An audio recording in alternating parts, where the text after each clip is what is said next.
warahmatullahi wabarakatuh. Perkenalkan, kami dari kelompok 6B kelas Indralaya yang beranggotakan saya sendiri Adina Sela Amalia, Luhur Tamim Manugraha, dan saya Ailis Tinaya. Kami akan menampilkan sebuah video yang berjudul Logika Molekuler Organisme Hidup. Selamat menyaksikan. Tujuan pembelajaran.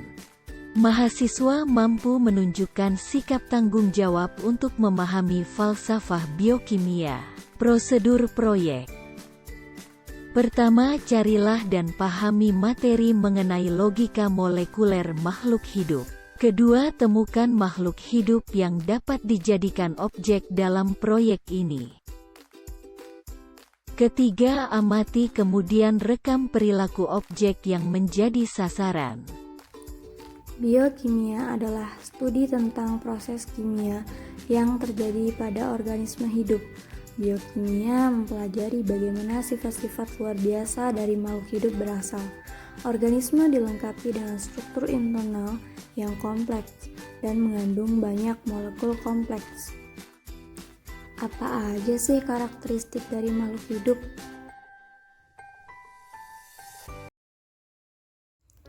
Enjoying for watching. Makhluk hidup butuh bernafas.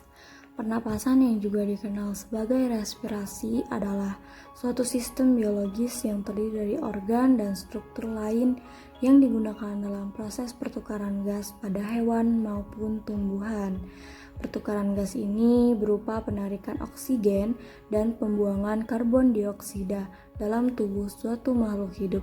Seperti video kucing yang ada di dalam video ini, dia melakukan pernafasan. Yang kedua, makhluk hidup membutuhkan makanan dan minuman. Untuk mempertahankan hidupnya, hampir semua makhluk hidup selalu memerlukan asupan energi dan juga nutrisi dalam tubuhnya. Asupan energi dan nutrisi ini biasanya diperoleh dari makanan yang dikonsumsi sehari-hari. Misalnya pada hewan burung ini juga memerlukan air untuk nutrisi dahaganya. Dalam video ini bisa kita lihat bersama bahwa makhluk hidup membutuhkan makanan dan juga minuman. Yang ketiga, makhluk hidup peka terhadap rangsangan. Karakteristik lain dari makhluk hidup adalah kemampuan dalam merasakan berbagai rangsangan atau iritabilitas. Rangsangan ini dapat diperoleh dari bentuk beragam, seperti suara, gelombang cahaya, aroma, suhu, hingga sentuhan fisik.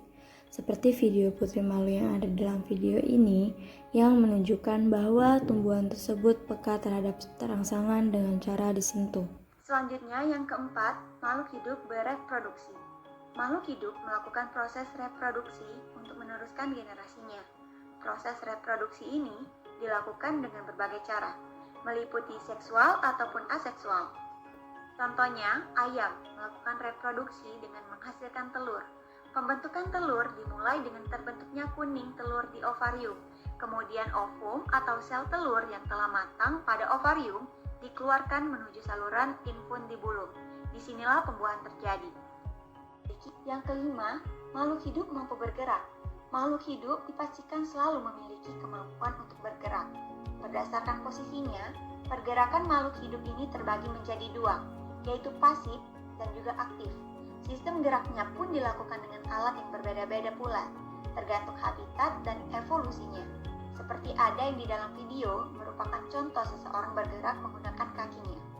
Demikianlah video pembelajaran dari kami. Kami tutup dengan wassalamualaikum warahmatullahi wabarakatuh.